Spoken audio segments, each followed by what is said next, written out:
Pour aider cette chaîne, partagez, likez, commentez, et puis peut-être, aidez-nous sur Tipeee.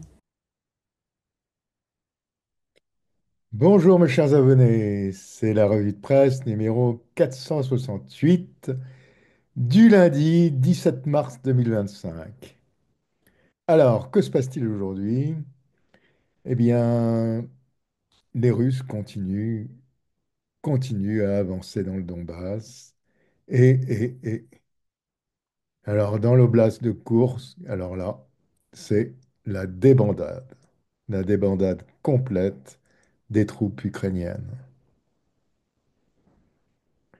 Monsieur Trump aura, demain mardi, une discussion avec Monsieur Poutine. Alors, est-ce que c'est sur l'Ukraine uniquement? Moi, je ne crois pas. Je crois que ce sera toujours sur une négociation globale des conflits. Et espérons que cette guerre d'Ukraine se termine très rapidement. Bien, eh bien écoutez, c'est la revue de presse numéro 468 du 17 mars, du lundi 17 mars 2025. Au revoir.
Et l'envoyé américain Steve Witkoff a déclaré que le président Donald Trump devrait s'entretenir avec le président russe Vladimir Poutine cette semaine. Les dirigeants devraient discuter de la fin du conflit qui dure depuis 3 ans en Ukraine. Sur le terrain, la Russie affirme que ses forces ont abattu plus de 100 drones ukrainiens en 24 heures. Elle affirme également avoir lancé des attaques contre des infrastructures ukrainiennes, notamment un aéroport militaire et des entrepôts de stockage de drones.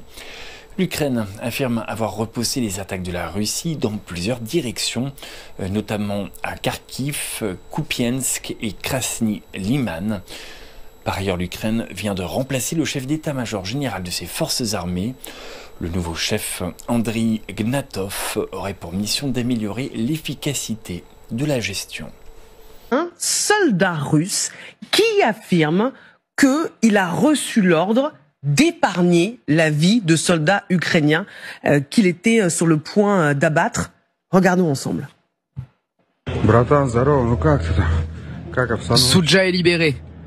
Les Ukrainiens battent en retraite et on nous a ordonné de ne pas leur tirer dessus, de les laisser partir à travers champs. Ils étaient 8 ou 10 000.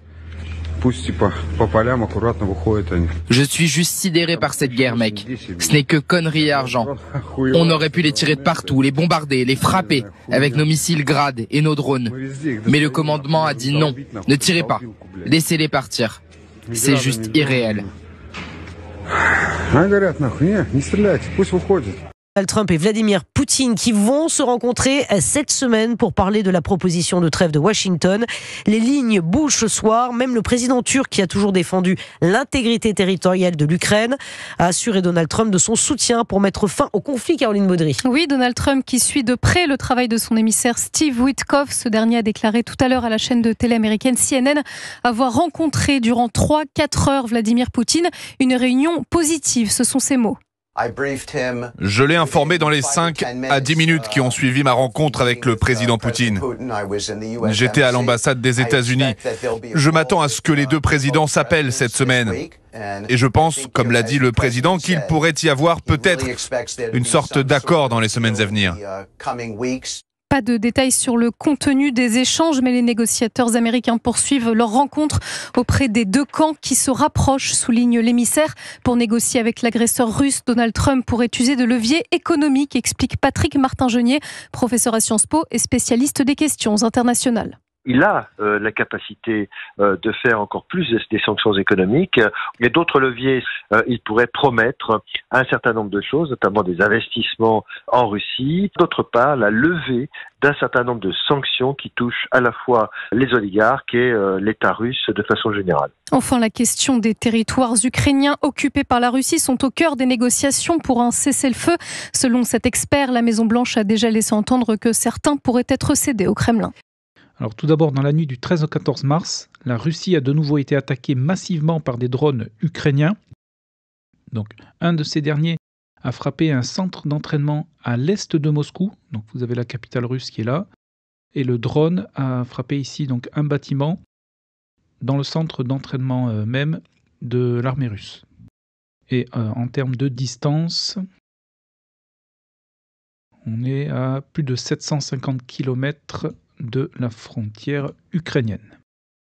Donc la plupart des drones ont été abattus par la défense aérienne russe. Néanmoins, certains comme celui-ci ont atteint leur objectif. Objectif qui a également été atteint à l'est de la mer Noire, et plus précisément sur la raffinerie de Tuapse, qui se situe ici. Et dans cette attaque, ici, ce réservoir exactement a été détruit, donc dans la nuit du 13 au 14 mars. Et un incendie s'est ensuite propagé sur 1000 mètres carrés. Donc les États-Unis, comme nous l'avions mentionné dans la dernière vidéo, ont repris leur aide militaire à l'Ukraine et ils vont donc livrer à cette dernière des bombes à longue portée GLS-DB à la place des missiles ATACMS. Il existe des stocks américains en Europe avec ce type de bombes, ce qui pourrait donc accélérer la livraison de ces bombes. L'Ukraine est à court de missiles pour ses systèmes de défense aérienne SAMP-T. Les autorités ukrainiennes demandent déjà depuis plusieurs semaines au moins 50 missiles Aster-30 à l'Italie et à la France. La première a presque épuisé ses propres stocks. Quant à la seconde, elle dispose de réserves plus importantes, mais elle doit faire face à des contraintes d'approvisionnement.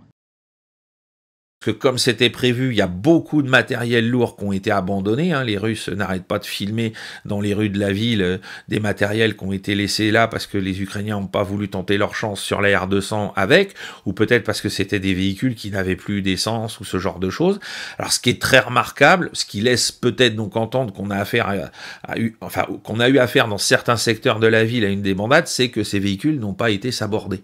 Et ça veut dire qu'on n'a pas eu le temps de laisser une grenade à l'intérieur pour faire détonner les munitions, tant est qu'il en resterait, et d'éviter que le véhicule soit récupéré par les forces russes. Donc ça aussi, c'est un indicateur que souvent on se presse pour partir et qu'on n'a pas le temps de mener ces opérations-là à bien.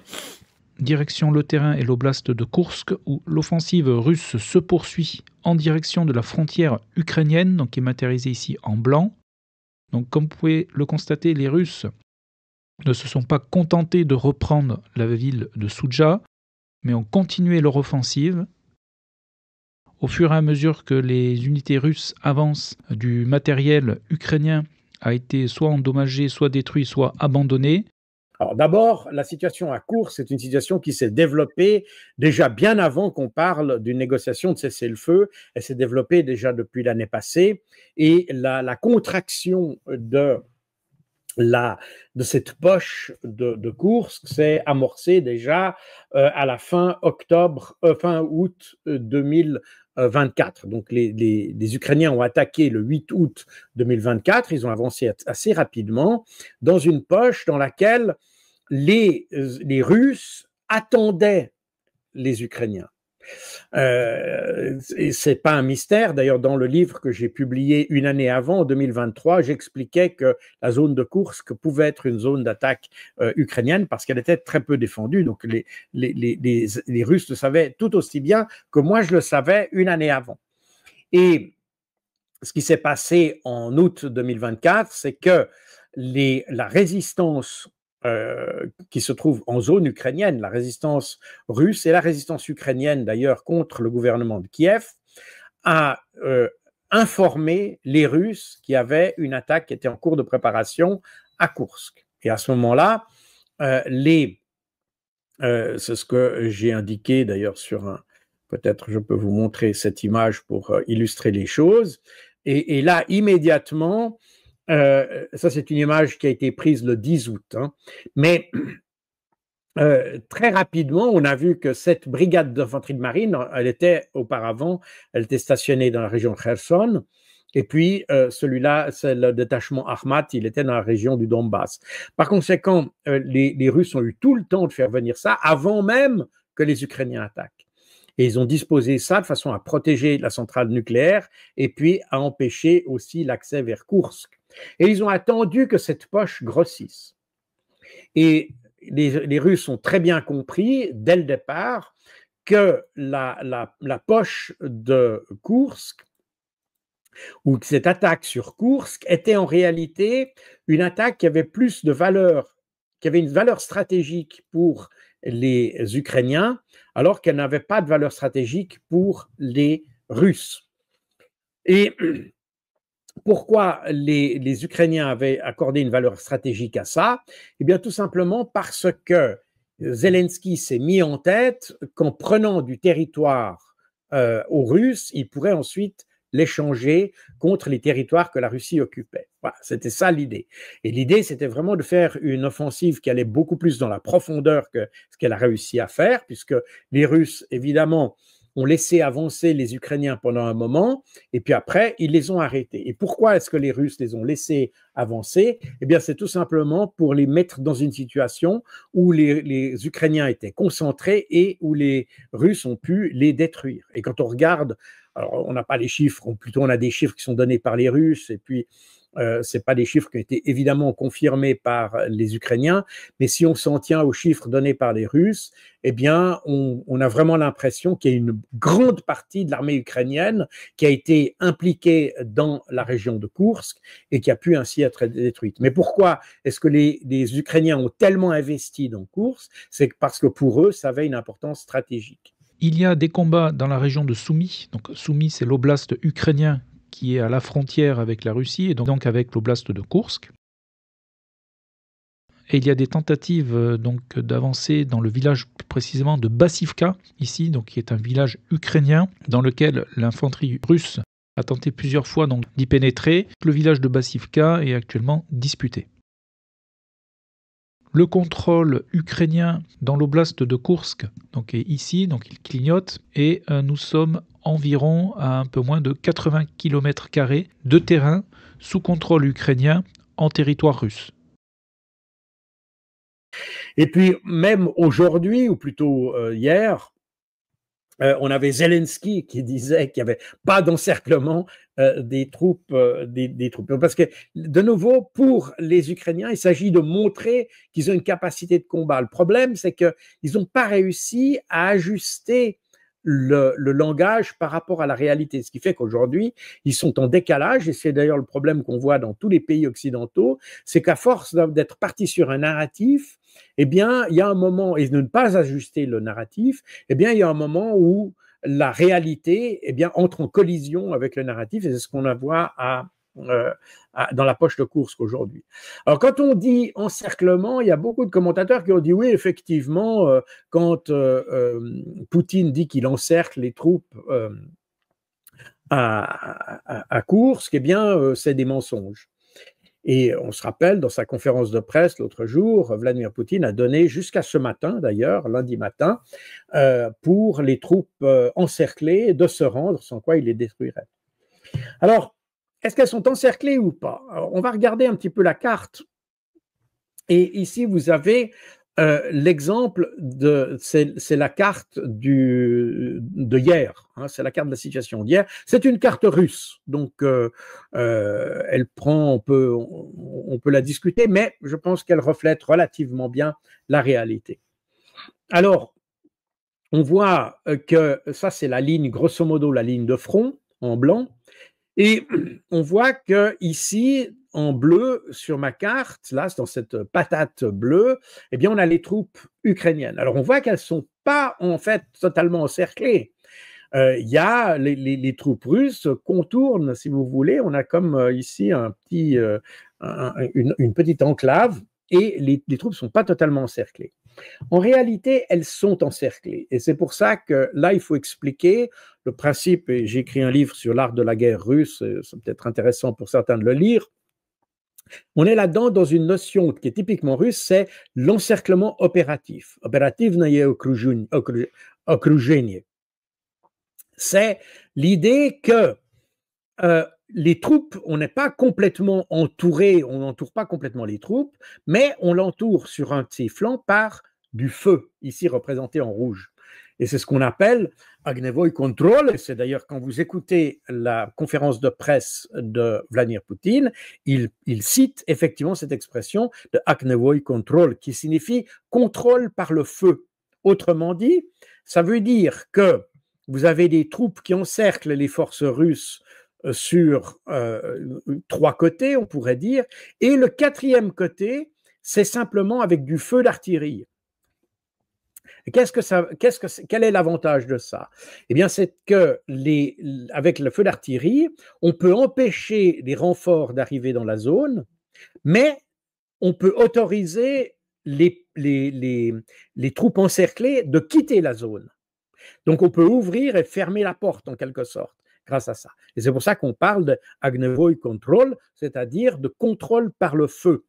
Voilà exactement la situation. Donc, on a un encerclement opératif, ce n'est pas un encerclement au sens traditionnel du terme, c'est un encerclement où, effectivement, on empêche le mouvement des troupes qui sont dans cette zone-là, mais on peut lui ouvrir la porte de façon à ce qu'ils partent. Et c'est effectivement ce qui pourrait se passer ce matin. Je ne sais pas quelles sont les dernières nouvelles, mais si les troupes décident de rester, eh bien, elles peuvent être anéanties à l'intérieur de cette poche par de l'artillerie, et Poutine a dit que c'est probablement ce qui se ferait si Zelensky ne donnait pas l'ordre à ses troupes de déposer les armes. Tout ce qu'on nous raconte autour de cette affaire est une fable, mais hallucinante. Hein, c'est-à-dire, on vient vous dire, oui, Titelman a été monumental. Hein, voilà, les Ukrainiens, ils se sont retirés de Soudja à la demande des Américains pour favoriser la négociation. On rêve, on a atteint des délires, mais inimaginables. Et je ne vous parle même pas de tous les petits nervis sur les réseaux sociaux qui, alors eux, ont complètement pété les boulons, hein, si je peux m'exprimer ainsi, par rapport à tout ça, parce que là, tout le monde se rend bien compte que c'est foutu. En résumé, les Russes continuent leur offensive sur l'oblast de Koursk, en direction de la frontière ukrainienne. Sur le front de Louhansk, des gains ont été enregistrés autant pour les Ukrainiens que pour les Russes, mais pas d'autres modifications importantes ces 3 derniers jours sur l'ensemble de la ligne de front. Donald Trump et Vladimir Poutine devraient donc se parler dans les prochains jours. Sur la table, le sujet de la guerre en Ukraine. Les 2 chefs d'État qui pourraient échanger par téléphone. Une information qui fait aujourd'hui les gros titres des médias américains. Rémi Avalny, bonsoir. Vous êtes le correspondant d'Europe 1 aux États-Unis. Comment s'annonce cet échange du côté américain ? Écoutez, Washington est optimiste, même si les discussions entre les 2 chefs d'État pourraient s'avérer plus compliquées que prévu. Les exigences de la Russie sont en effet multiples, garder le contrôle des régions ukrainiennes annexées, démanteler le pouvoir ukrainien actuel et bien sûr empêcher l'Ukraine de rejoindre l'OTAN. Aux États-Unis, les opposants de Trump craignent que le président américain ne cède aux exigences russes, des accusations ridicules pour le conseiller à la sécurité nationale Mike Waltz. Sur Fox News ce matin, ce dernier a déclaré que concernant Poutine, Trump sait très bien à qui il a affaire. Le conseiller américain a également estimé que face à la Russie, les États-Unis n'hésiteraient pas à utiliser la carotte comme le bâton. Trump a en effet plusieurs cartes à jouer en cas de résistance russe. Il y a bien sûr les menaces de sanctions économiques que le président américain a déjà récemment agitées, et les États-Unis peuvent aussi relancer le projet d'exploitation des terres rares ukrainiennes, ce qui pourrait gêner les Russes dans leurs opérations militaires. Sur CNN aujourd'hui, l'émissaire américain Steve Witkoff a salué l'entretien constructif qu'il a eu avec Vladimir Poutine jeudi dernier à Moscou, et désormais Washington espère un échange ancré dans la réalité entre le président américain et son homologue russe. Mais d'abord, ce qu'il faut comprendre, c'est que, contrairement à ce qu'on nous répète beaucoup dans certains médias, le cœur des négociations entre la Russie et les États-Unis, ce n'est pas l'Ukraine. L'Ukraine est un aspect secondaire de ces négociations. D'ailleurs, dans les premières rencontres à Riyad, il y avait 6 panels de discussion et il n'y avait un seul concernait l'Ukraine. Les Russes ne sont pas là pour négocier un cessez-le-feu ou quoi que ce soit de ce genre. Ils cherchent, comme ils l'ont dit depuis très longtemps, comme il avait proposé déjà à l'administration Biden avant la guerre, une résolution globale des conflits et des sphères d'influence des uns et des autres. Donc il n'y aura pas le cessez-le-feu est la conséquence du succès de la négociation globale sur le rôle du dollar, sur l'extension maximum de l'OTAN, sur la présence des forces militaires des uns et des autres, voire sur le renouvellement des accords START qui finissent dans 2 semaines quand même. Oui. Ce sont des accords très importants de limitation des armements nucléaires. Donc c'est là-dessus qu'est l'enjeu. Quelle position des BRICS, quelle architecture géopolitique mondiale, car c'est ça qui se joue. Vous en parlez, on en parle régulièrement, on a un renouveau, une réorganisation de la géopolitique mondiale qui n'est plus mue par l'hégémonie américaine, qui était le projet néoconservateur et dans laquelle malheureusement et étrangement nos dirigeants européens restent coincés, oui. Mais un monde multipolaire qui a fort logiquement décidé d'embrasser l'administration nouvelle à Washington, celle de Donald Trump. D'ailleurs aussi parce que le projet de défaire la Russie par la guerre en Ukraine a échoué.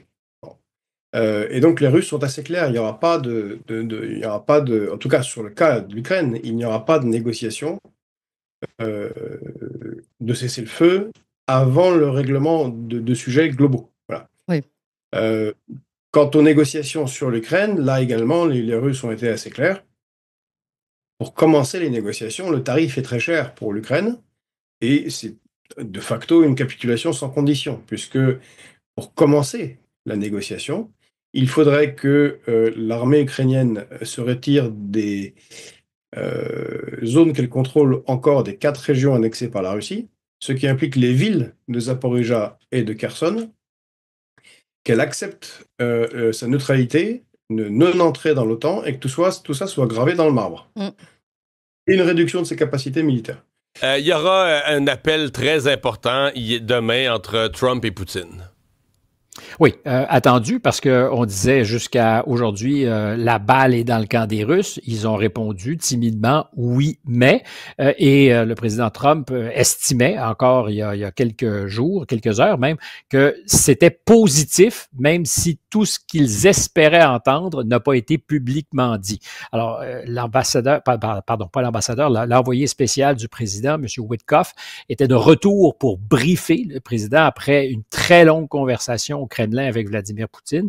À la lumière de ce qui s'est dit, il y aura donc la semaine, décidément, on est lundi matin, ça paraît, il y aura demain une conversation qui devrait permettre de mettre les bases de quelque chose qui ressemblerait à une entente entre les Russes et les Américains, mais on est encore loin de la coupe aux lèvres et il faut voir que une entente entre les Russes et les Américains, mais si c'est à propos de l'Ukraine, est-ce que les Ukrainiens eux-mêmes en veulent?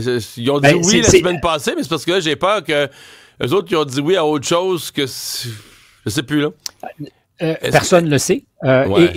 Si tu veux mon opinion là-dessus, les Ukrainiens comme les Européens, je pense, malgré tous les discours et tous les progrès tactiques, sont assez sceptiques sur ce que va et veut proposer Donald Trump.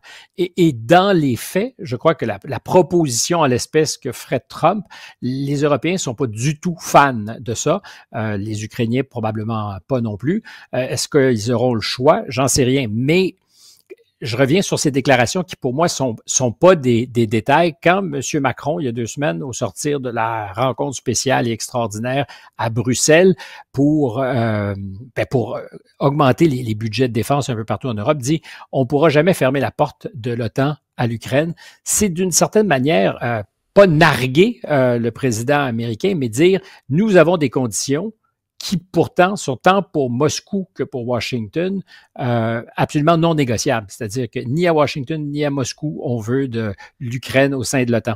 Alors, si le président Macron dit ça, c'est parce qu'il s'est déjà fait à l'idée qu'il y aurait un scénario où on laisserait les Ukrainiens à eux-mêmes, pas d'entente de paix, et les Américains seraient tassés, puis les Européens prendraient le relais. C'est évident que dans un cas qui ressemblera à ça, le président américain ne va pas vouloir assurer la défense de l'Ukraine, et ça pourrait être les Européens qui prendraient eux seuls le relais. Mais là, c'est un scénario évidemment radicalement différent de ce qu'on annonce.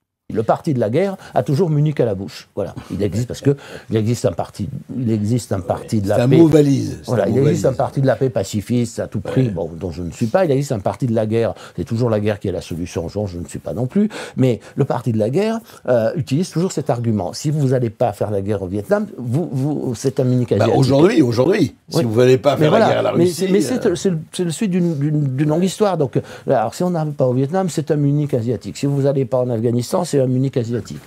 Si vous ne combattez pas la Serbie de Milosevic, c'est Munich. Et en face de soi, on a toujours Hitler. Voilà, c'est toujours Hitler. L'ennemi, l'adversaire, c'est toujours Hitler.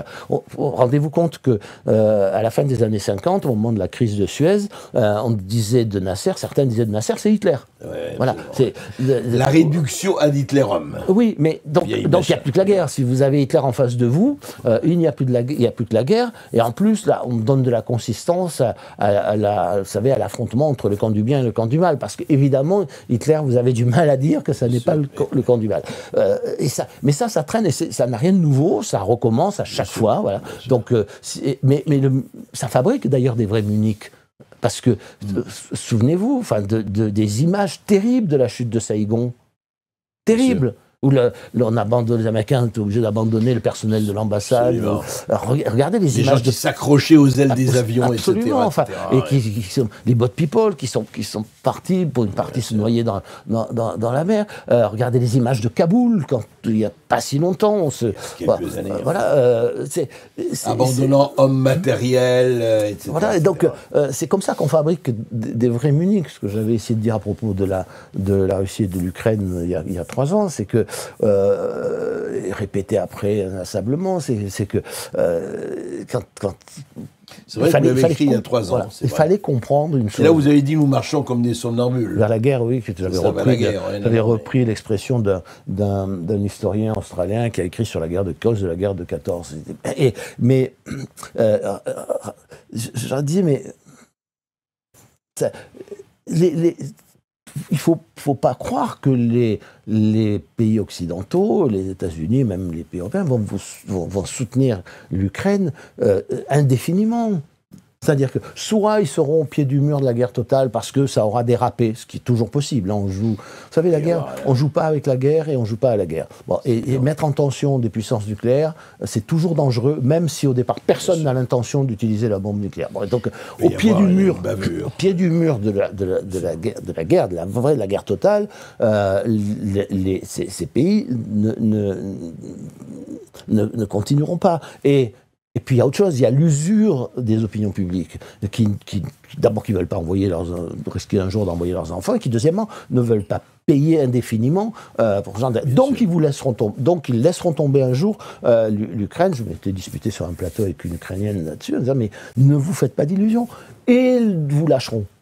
Comme ils en ont lâché les Vietnamiens, les Afghans, voilà. Ils vous lâcheront. Voilà. Et c'est ce qui arrive aujourd'hui, c'est ça, c'est-à-dire que Trump, c'est pas seulement l'idée de Trump, ce qui se passe avec les États-Unis, Trump, il parle là au nom de tous ceux de ses concitoyens qui ont voté pour lui et qui ont constitué, ça n'est pas rien, une majorité de l'électorat américain des dernières élections. Les dirigeants européens qui sont aussi adossés à des sociétés aussi malades que la société américaine, aussi divisées, aussi fracturées, avec une crise de la démocratie qui est au moins aussi grave, sinon davantage. Ils parlent en leur propre nom parce que eux, ils n'expriment pas une idée clairement exprimée par le corps électoral. Voilà, c'est regarder la carte de l'Europe, il n'y a que des coalitions improbables, des bricolages politiques pour se maintenir. Et quand on n'y arrive pas, on fait ce qu'on fait en Roumanie, ce qui n'est pas une bonne idée. Je n'ai aucune idée, j'ai aucune preuve, mais apparemment eux non plus, pour dire que les Russes ont manipulé ou pas manipulé. Mais enfin, empêcher le candidat le mieux placé, y compris encore dans les sondages, de se présenter à l'élection présidentielle, n'est évidemment pas le signe d'une démocratie qui se porte bien. Et il faut bien comprendre que dans la négociation globale, l'objectif premier de l'administration Trump, c'est un petit peu de décorréler la Russie de la Chine. Car ce qui s'est passé avec ce conflit, ça n'est pas la défaite de la Russie qui était escomptée, c'est une alliance durable et forte entre la Russie et la Chine. Oui. Ce que Henry Kissinger, qui est mort récemment, avait qualifié de cauchemar géopolitique américain. D'ailleurs, le même Kissinger, avec Nixon en 1970, avait fait le travail inverse. À l'époque, c'était la guerre froide, et l'URSS et la Chine de Mao étaient très liés. Eh bien, ils ont fait un travail, cette fois-ci vers la Chine. Ça a été le célèbre voyage de Nixon à Pékin de 1973, et tout le travail fait avant par Kissinger pour un peu décaler l'alliance soviéto-chinoise. Ils sont dans cette même situation. Et vous comprenez que pour les Américains, dans cette situation-là, où leur problème, c'est de sauver la position du dollar, en tout cas pour une période encore durable, le cas ukrainien est absolument et parfaitement secondaire. C'est dramatique pour les Ukrainiens, mais c'est quelque chose que, normalement, les dirigeants ukrainiens auraient dû savoir. Parce que quand on voit la géopolitique américaine, eh bien, quand ça devient nécessaire, ils sacrifient ce sur quoi ils se sont basés, que ce soit les Sud-Vietnamiens, les Afghans, les Irakiens, les Libyens, peu importe. Ils lâchent leur proxy et ça va être très malheureux pour l'Ukraine. A lot of intrigue surrounding the release of the Epstein files, Martin Luther King files, John F. Kennedy files. Some current and former FBI agents are saying, some of them telling me, that they feel the FBI establishment came out ahead in the standoff sort of with the New York FBI field office over releasing the records and your Attorney General Pam Bondi demanding them but not getting all that she wanted. Is that process still on track? I think that's one of the most often questions I've been asked the last couple of days, to release these records on Epstein, MLK, and JFK. Well, Pam Bondi's done a phenomenal job in every respect. And there could have been some holdback. I haven't heard too much about it, but they could. But the bottom line is the records are getting out.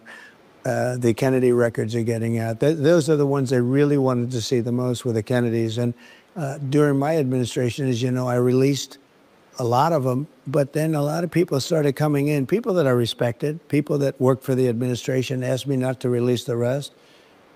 And I respected that. They gave me certain reasons, but I respected that.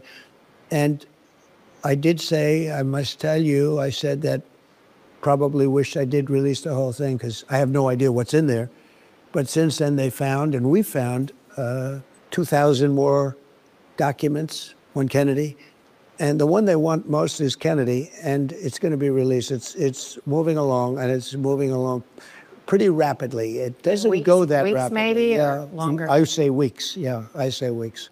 De qui on parle? Mais évidemment de Joe Robinette Biden, l'ancien président des États-Unis. Mais pourquoi vous traitez de voleur? Non, mais à cause de l'autopen. Alors c'est quoi l'autopen? Eh bien l'autopen, c'est un stylo automatique. C'est-à-dire que vous n'avez plus besoin de signer vous-même de votre main.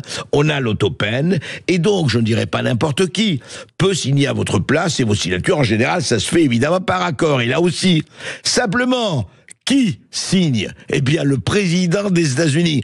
Toutes les décisions les plus importantes, vous imaginez, la présidence des États-Unis doivent être signées par le président. Simplement, on s'est aperçu que depuis quelque temps, je ne dirais pas quelques années, mais au moins des mois et des mois, Joe Biden ne signait pas. Il y avait la signature automatique. Qui tenait la signature automatique? That is the question, on l'a pas. En revanche, vous savez que quelques jours avant de quitter la présidence des États-Unis, Joe Biden a fait les grâces présidentielles. On appelle ça the pardon aux États-Unis, le pardon. Et alors, il a signé en masse. Son fils, d'abord, Hunter Biden. Vous savez, on a suffisamment parlé du laptop, de l'ordinateur de Hunter Biden, tout ce qui contenait, point de vue corruption. Et il a pardonné au docteur Anthony Fauci, grâce présidentielle. Anthony Fauci, c'est monsieur santé pendant le Covid et bien avant. Et on sait très bien le rôle qu'a joué monsieur Anthony Fauci, le général Mark Millen, les membres du comité du 6 janvier. Et il les a, attention, graciés quand il les a graciés depuis 2014. C'est-à-dire qu'ils sont en état de protection présidentielle depuis 2014. 2014, c'était le Maïdan en Ukraine, c'était la corruption, évidemment, avec les biolabs dans la même Ukraine, etc., etc., etc. Voilà. Il a pardonné tous ceux qui nageaient autour dans le marigot. Eh bien, il est rancunier. Eh bien, Donald Trump, le président Trump actuel, a dit non, tout ça, eh bien, c'est nul et non avenu, c'est illégal, puisqu'il n'a pas signé de sa main, mais il a signé il a fait signer grâce au stylo automatique.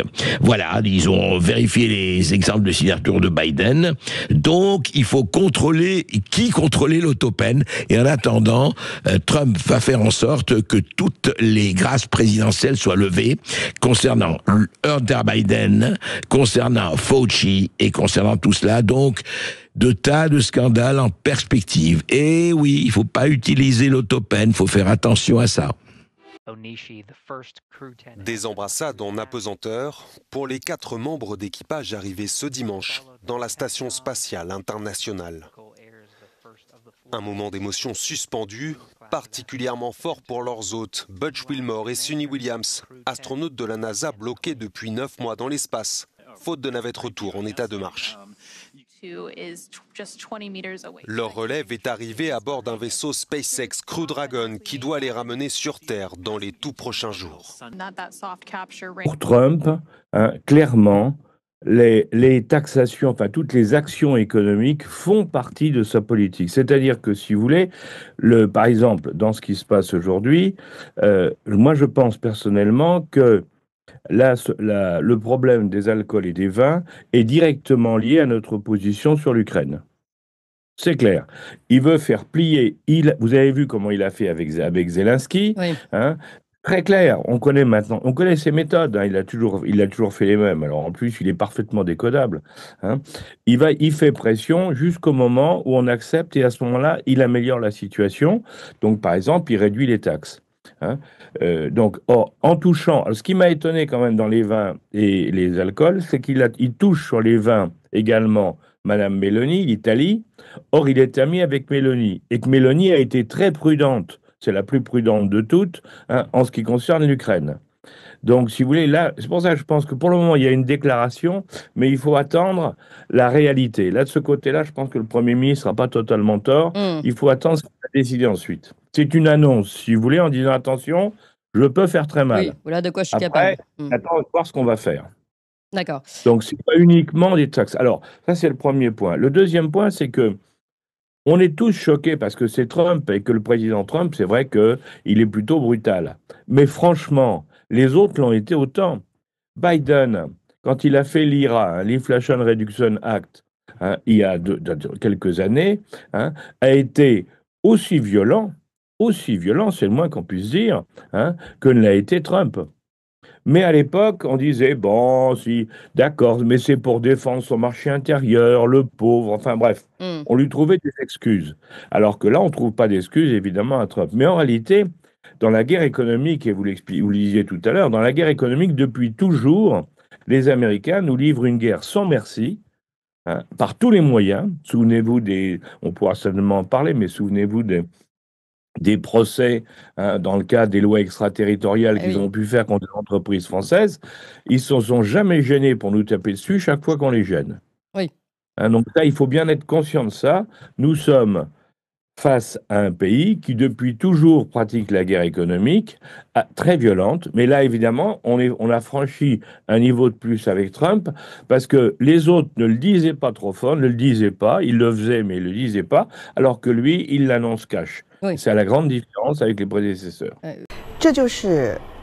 Il s'agit du nouveau médicament développé par notre société, l'ivonescimab. Dans un essai clinique de phase 3 randomisé et en double aveugle pour le cancer du poumon, il a surpassé Keytruda, le médicament leader dans ce domaine. Lors de l'essai, l'ivonescimab a presque doublé la durée de vie des patients sans que la maladie ne s'aggrave par rapport du Keytruda, qui a généré plus de 130 milliards de dollars de ventes pour son fabricant américain. Cette réussite a attiré l'attention de l'industrie biotechnologique.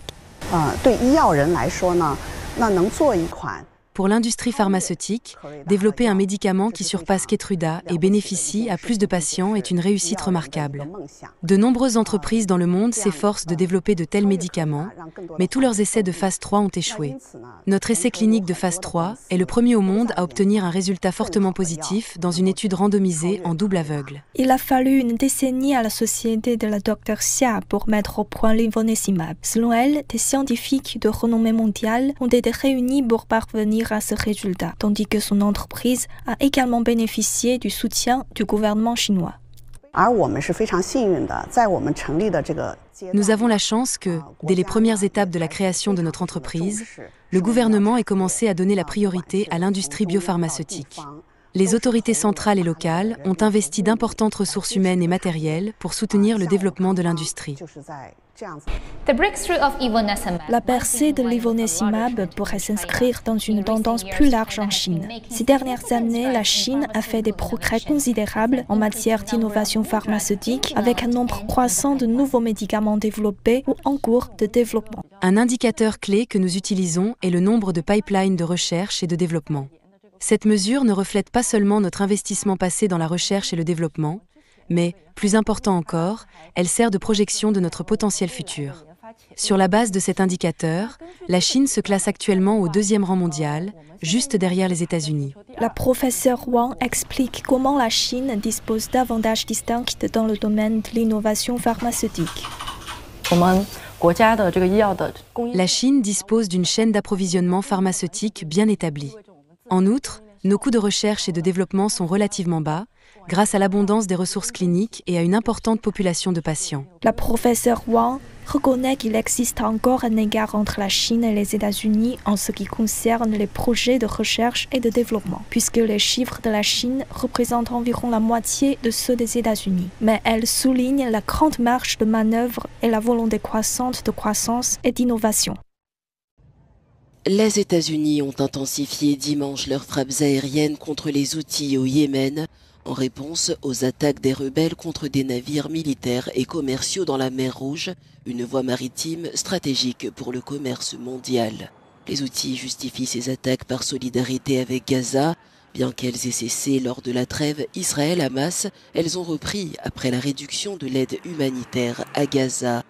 En réponse, le président américain Donald Trump a promis d'utiliser une force écrasante pour neutraliser les capacités militaires des Houthis. Les frappes américaines ont ciblé des installations Houthis, causant 53 morts et près de 100 blessés, selon des sources locales. En réponse, le leader Houthi Abdul Malik al-Houthi a menacé de bloquer les navires américains et promis une escalade militaire. Les rebelles Houthis avertissent, toute agression sera confrontée à une riposte. Alors, le problème de la relation entre les États-Unis et l'Iran est évidemment pas nouveau. Et le problème, c'est qu'il est aujourd'hui, enfin, il a toujours été, à vrai dire, et il l'est encore plus aujourd'hui, il s'est déplacé sur le plan émotionnel. Et Israël a perçu ça, et c'est la raison pour laquelle Israël utilise ce conflit pour garder ou pour pousser les États-Unis à maintenir, alors je ne veux pas dire un pied dans la région, bien que les Américains soient présents dans la région, mais pour maintenir l'attention des Américains. Je rappelle ce que j'ai déjà dit plusieurs fois sur votre chaîne, l'Iran n'a jamais été une menace pour Israël. L'Iran n'a aucun contentieux particulier avec Israël. C'est deux pays qui sont traditionnellement toujours assez bien entendus, parce que dans un premier temps, Israël, et notamment jusqu'au début des années 2000, grosso modo, Israël considérait que la rivalité entre sunnites et chiites permettait à Israël d'avoir une sorte d'allié sur les arrières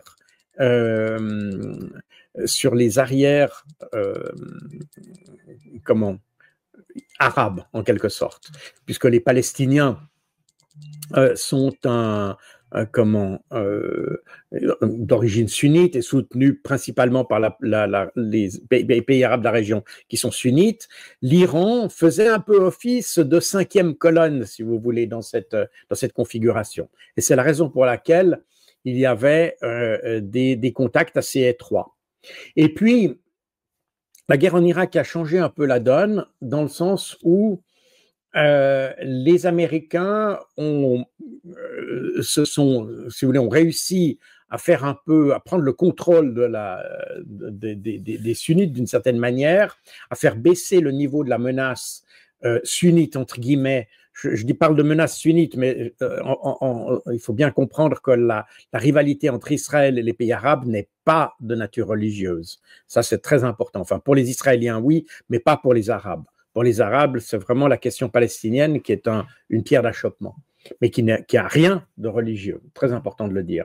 Néanmoins, l'intervention américaine en 2003 a changé un peu les choses, et ça affaiblit l'intérêt pour les Israéliens d'avoir un allié, si vous voulez, auprès des Iraniens. C'est là où les choses se sont dégradées. On peut dire, oui, le tournant des années 2000 est à peu près le moment clé.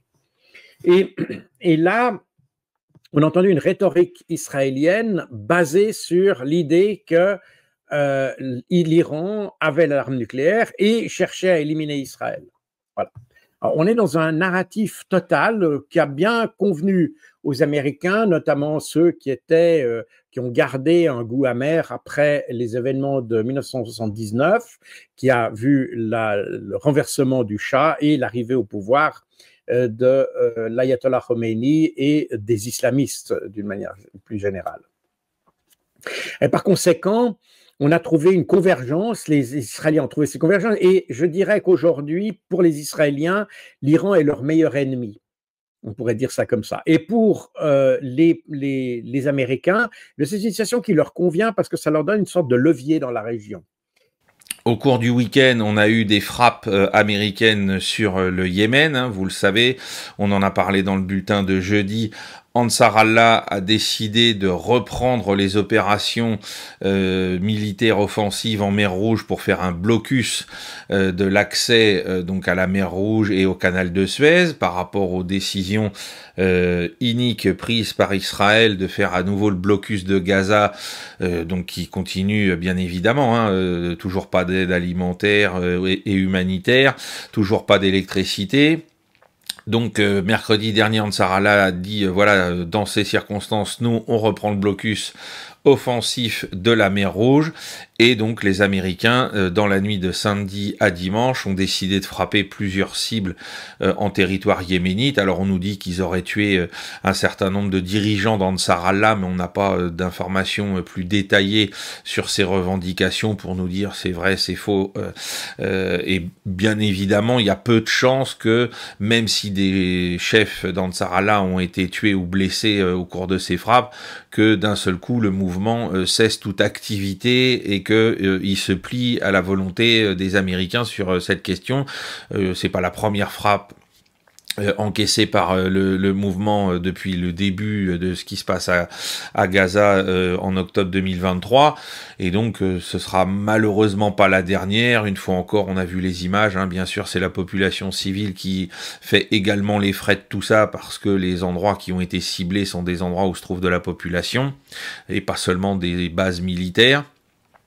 Et en réponse, ce matin, Ansar Allah annonce avoir viser un porte-avions américain. Alors là encore, on n'en sait pas plus, Je rappelle qu'il y a eu une rumeur qui a été persistante pendant assez longtemps à la fin de l'année dernière, selon laquelle donc les militants d'Ansar Allah avaient déjà touché un porte-avions américain. On n'a jamais eu de preuves concrètes de cette revendication. Une fois encore, je dis pas que ça n'a pas eu lieu, je dis que je n'ai pas vu encore une fois des images ni de la frappe elle-même, ni d'éventuels dégâts filmés sur le porte-avions ensuite.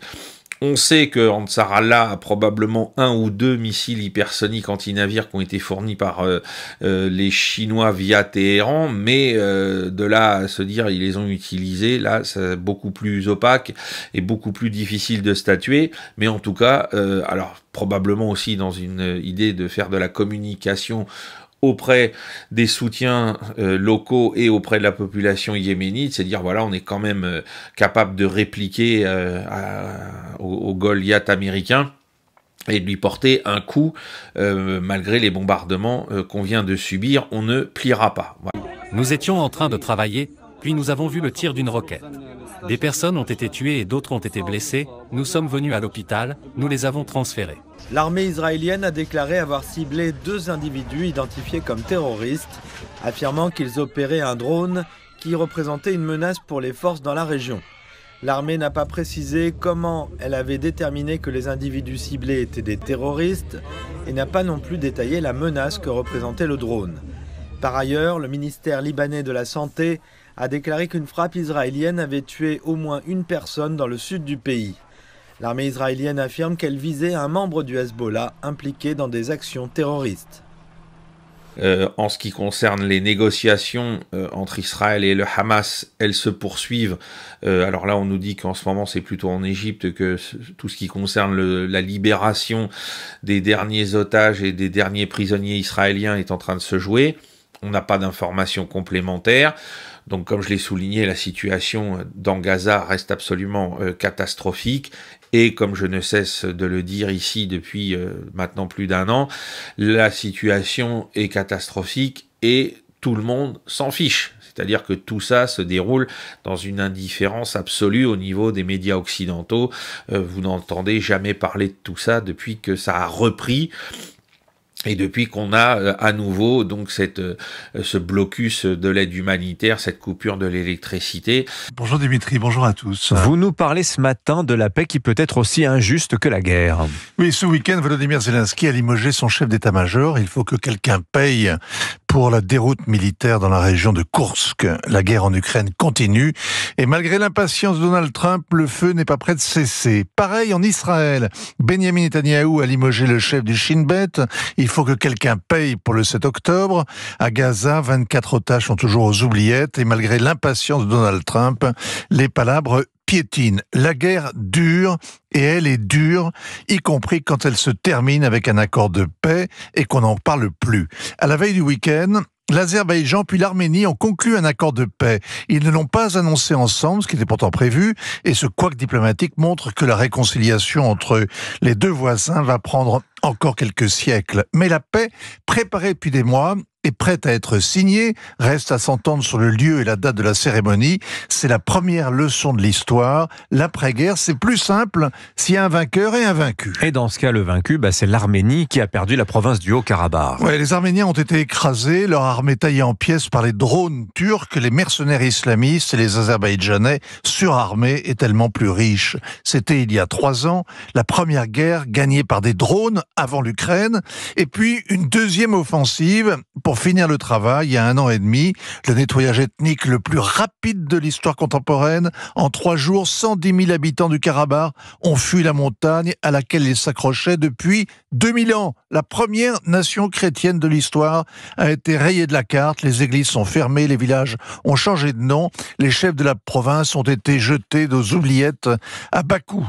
L'Arménie ne s'en est pas remise, elle mesure sa solitude, les Russes l'ont laissé se noyer, ils ont besoin de l'Azerbaïdjan pour contourner les sanctions, et en plus Vladimir Poutine déteste le Premier ministre arménien qui l'avait défié. L'Europe s'est couchée. Elle a besoin de gaz. On a vu Ursula von der Leyen lécher à Bakou les brodequins du président Aliyev en louant ce partenaire stable et durable. C'est la deuxième leçon. Les vaincus finissent seuls au monde. Et la paix est particulièrement amère. Eh bien, le traité que le Premier ministre va signer est une nouvelle capitulation et lui impose de changer sa constitution. Il ne doit plus y avoir de référence au Karabakh ni au génocide. Les Arméniens de la diaspora s'étranglent. Il doit aussi abandonner toute souveraineté sur un corridor que l'Azerbaïdjan veut tailler dans le sud de l'Arménie. Et il fait cela en espérant que son puissant voisin renonce à annexer un autre bout du territoire pour faire la jonction avec son allié, son frère aîné, le Turc. Ce n'est pas la paix des braves, c'est la paix que le fort impose aux faibles. C'est une paix comme une vengeance, une paix tellement inégale qu'on est gêné d'entendre le cœur des Européens qui applaudit et qui s'en félicite, les mêmes Européens qui s'indignent que l'Amérique tente d'imposer un cessez-le-feu en Ukraine et qui ne voient pas qu'en Arménie aussi, il y a des héros vaincus, des politiciens douteux, des voisins envahissants avec lesquels il faut composer quand on ne peut pas s'en faire respecter. L'Europe a vraiment oublié que l'histoire est tragique. Birodalom nem segíteni akar Ukrajnán, hanem gyarmatosítani akarja. A gyarmatosítás eszköze a háború. Európa urai úgy döntöttek, Ukrajnának folytatnia kell a háborút. Kerül, amibe kerül. Majd kap cserébe gyors uniós tagságot. A mi pénzünkön. Erre egyetlen válaszunk lehet, uniót, de Ukrajna nélkül. A háborúról nem kérdezték meg a magyarokat, de Ukrajna uniós tagságáról nem tudják nem megkérdezni. Magyarország nélkül nincs európai döntés. Egy éve az volt a kérdés, akarunk-e meghalni Ukrajnáért? Most az a kérdés, akarunk-e belerokkanni Ukrajna csatlakozásába? Kedves barátaim, irány a véleménynyilvánító szavazás! Alors, ce n'est pas la manifestation juste d'un jour, c'est plus de 4 mois de manifestation dans toute la Serbie. D'ailleurs, c'est assez intéressant de faire le parallèle de manifestations dont on ne parle pas et qui sont du même ordre en Grèce, où des centaines de milliers de gens se sont réunis à Athènes après des manifestations du même type et un peu pour la même raison. C'est plutôt intérieur. Regardez, vous avez des gens qui apparaissent dans les manifestations en promenant des drapeaux russes ou des drapeaux orthodoxes, en disant ce gouvernement nous a trahis, il trahit la cause orthodoxe, etc. Mais ils demandent le renversement d'un chef d'État, donc Vučić, qui est invité aux cérémonies du 9 mai en Russie, qui a les meilleures relations avec la Russie, qui a refusé, qui est le dernier pays d'Europe à n'avoir pas imposé de sanctions à la Russie, et qui, malgré toute cette tergiversation, n'a pas reconnu l'indépendance du Kosovo. Donc, il y a quelque chose de très, très irrationnel dans tout ça. Très irrationnel des deux côtés, d'ailleurs. Dans l'indifférence ou l'insouciance du gouvernement et dans cette espèce de colère, de concentration de toutes les colères ou frustrations du pays sur un bouc émissaire qui est la personne du président. Je reste impartial ici. C'est très difficile de maintenir cette position. Donc beaucoup de choses se mêlent, mais en tout cas, ce qui est certain, c'est que ce n'est pas une manifestation d'abord pro-européenne, comme ont voulu le dire certains, comme Madame Loiseau, qui fait des photos et qui prend les manifestations qui n'ont rien à voir avec les unes avec les autres, en manipulant les Français en disant que c'est une manifestation pro-européenne. Oui. Il n'y avait aucun drapeau européen dans cette manifestation. Il faut bien le noter. Et c'était plutôt donc, des drapeaux serbes et énormément de drapeaux religieux du Christ, des icônes, des drapeaux de l'Empire byzantin, celles des 2 aigles sur un fond jaune. Voilà, bon. Quel est votre ressenti ou votre analyse, si vous voulez, par rapport à ce qui se passe en Roumanie? Je rappelle simplement que Calin Georgescu a été évidemment écarté à vie, enfin en tout cas, il peut pas se représenter. En revanche, Simeon, qui l'a remplacé un peu dans le même, disons dans la même mouvance, on l'a appris hier soir, va pouvoir se présenter. Mais en fait, c'est quoi? C'est une volonté de mise en ordre de Ursula von der Leyen. Oui, si vous votez dans le sens de l'Union européenne et de l'OTAN, ça va aller. Si vous votez pas dans le sens de l'Union européenne ou de l'OTAN, il va y avoir des petits problèmes. Est-ce que c'est ça ou pas? Alors, je pense, oui, je pense que comme pour la Serbie, c'est un problème intérieur, mais qui a des ramifications et qui a des causes qui sont géopolitiques, qui sont en tout cas régionales. La première chose, c'est que il faut bien constater une chose qui est un fait absolument scandaleux, c'est qu'on a confisqué les élections roumaines. Cet homme, Georgescu, aurait dû être élu. Et pour qu'il ne soit pas élu, on a interrompu entre les deux tours le processus électoral. Puis ensuite, on a trouvé toutes sortes de prétextes pour l'empêcher de se représenter. Et même, on a voulu filtrer les candidats remplaçants en exigeant une conformité idéologique. On ne peut pas être anti-UE et anti-OTAN si on veut se présenter à la présidentielle. Intéressante manifestation de la démocratie. Hein. Ouais. C'est ça, la démocratie, Madame von der Leyen, c'est exactement ça. C'est-à-dire, nous sommes pour la démocratie avec ceux qui pensent comme nous et qui font ce que nous voulons. La Roumanie étant une pièce essentielle d'un dispositif militaire, l'OTAN, vous savez qu'il y a une grande base de l'OTAN qui est en train d'être construite. Paraît-il qui sera la plus grande en Europe centrale, paraît-il. Enfin bon, on verra. Sera la plus grande. Ce qui veut dire qu'elle va peut-être même prendre la vedette à la base de bon style que les Américains ont construite au Kosovo, qui n'est qu'une base américaine, je le précise. Donc là, on a un pays que l'OTAN, l'Union européenne ne veulent pas lâcher, ne peuvent pas lâcher, et donc on trouve tous les prétextes. Cela dit, dans un contexte régional, si vous vous placez un peu en Europe de l'Est, vous voyez que les choses là-bas, à cause de ces pressions et à cause de cette injustice flagrante, sont en train de changer très très vite. Il y a entre la Serbie, la Roumanie, la Hongrie, la Slovaquie, la République serbe, la Republika Srpska de Bosnie, aujourd'hui, une concorde, une coopération et une entente que ces nations n'ont jamais eue entre elles. En particulier, la Hongrie et la Serbie, qui ont toujours été à couteau tiré, notamment à cause de la Première Guerre mondiale, de la dislocation de l'Empire austro-hongrois, etc., à laquelle la Serbie a contribué.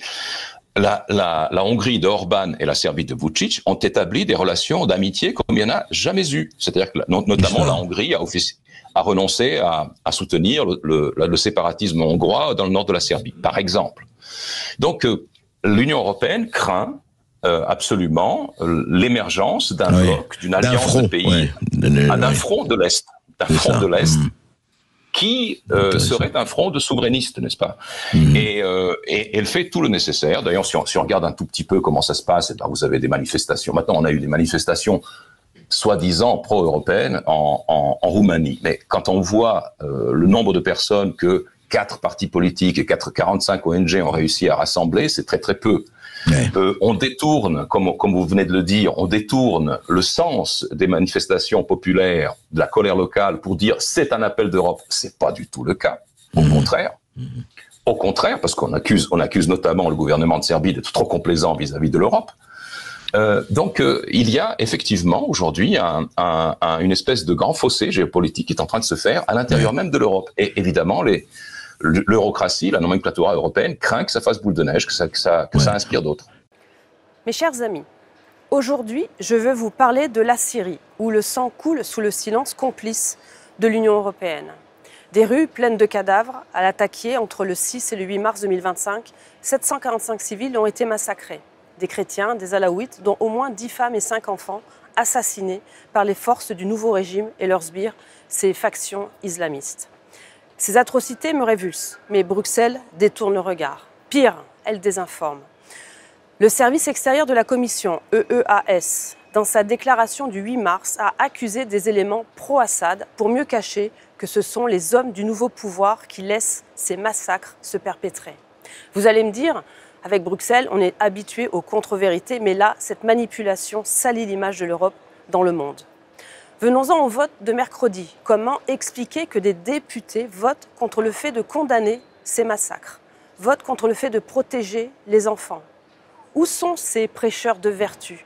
Il y en a plein pourtant à Bruxelles, lobbyistes, ministres ou technocrates impatients d'envoyer nos jeunes soldats en Ukraine, mais là, ils préfèrent regarder ailleurs. Ce silence n'est pas un soutien par omission à un régime issu du terrorisme. Combien de millions ont-ils versé à ces bourreaux depuis décembre 2024? Le 17 janvier, la commissaire de Bruxelles, Hadja Labib, aurait engagé 235 millions d'euros. Mardi, c'était aussi la 21e journée européenne en mémoire des victimes du terrorisme. Et pendant que l'on rappelle toutes ces atrocités liées aux actes de terrorisme perpétrés en Europe et que l'on parle de prévention de la radicalisation, personne dans la majorité ici à Bruxelles et en France, n'est là pour s'excuser d'avoir adoubé un terroriste islamiste à la tête de la Syrie. En 2013, les Nations Unies et les États-Unis ont mis Mohamed al-Joloni, dirigeant d'Al-Nusra et lié à Al-Qaïda, sur la liste des terroristes désignés et sanctionnés. Et aujourd'hui, on oublie tout. On l'invite à Paris et on déroule le tapis rouge. Parce qu'Al-Nusra a fait du bon boulot, comme le disait le ministre des Affaires étrangères socialiste, Laurent Fabius. Moi, je croyais que la noblesse de la diplomatie, c'était d'éviter, surtout, de verser le sang. La linea del governo è compatta, non c'è nessuna ipotesi di invio di militari italiani, non c'è nessuna ipotesi di usare i fondi di coesione invece che per sviluppare i territori per comprare armi, vogliamo investire in sicurezza nazionale. Quindi se serve comprare equipaggiamento e mezzi e personale per la Guardia Costiera, per l'aviazione, per la Marina, per l'Esercito, per la Polizia e per i Carabinieri, ben vengano, però esercito europeo comandato da quel matto di Macron che parla di guerra nucleare, no, mai, mai. Il coinvolgimento dell'Ucraina nei negoziati è una linea... È fondamentale avere l'Ucraina al tavolo negoziale. Mi sembra che Zelensky, riconoscendo il protagonismo di Trump, abbia fatto cosa saggia. Ripeto, Zelensky chiede la pace, Trump lavora per la pace, Putin vuole la pace e a Bruxelles e a Parigi c'è qualche matto che per convenienza, per sopravvivenza politica, io penso che Macron abbia disperato esigenza di dare un senso alla sua ancor breve permanenza alla guida della Francia, però non lo faccia a nostre spese, non lo faccia a spese dei nostri figli. Grazie. Quindi però diciamo che è l'esempio dell'Europa che mentre il mondo va verso la pace, Zelensky chiede la pace, Putin chiede la pace, Trump chiede la pace, Macron e qualcuno in Europa parlano di guerra, di armi, di bombe, di missili, di carri armati. Sono orgoglioso da segretario della Lega e da vice premier che domani in più di 1000 piazze italiane, ed è un numero notevole, ci saranno i gazebo della Lega che aspettano cittadini che vogliono la fine di questa guerra, mentre qualcuno parla di debito pubblico comune europeo per comprare carri armati. Mi sembra folle come ragionamento. L'actrice belge Émilie Dequesne est décédée à 43 ans ce dimanche 16 mars 2025. Elle avait révélé en octobre 2023 être atteinte d'un cancer du système endocrinien. Émilie Dequesne avait été révélée à 18 ans pour son premier rôle dans Rosetta, des Frères Dardenne. Ce rôle lui avait valu le prix d'interprétation féminine au Festival de Cannes en 1999. Sa carrière est riche de près de 50 films, dont La fille du RER, À perdre la raison, qui lui a valu un autre prix d'interprétation à Cannes dans la section Un certain regard, Pas son genre, ou encore Les choses qu'on dit, les choses qu'on fait, pour lequel elle a reçu un César du meilleur second rôle en 2021.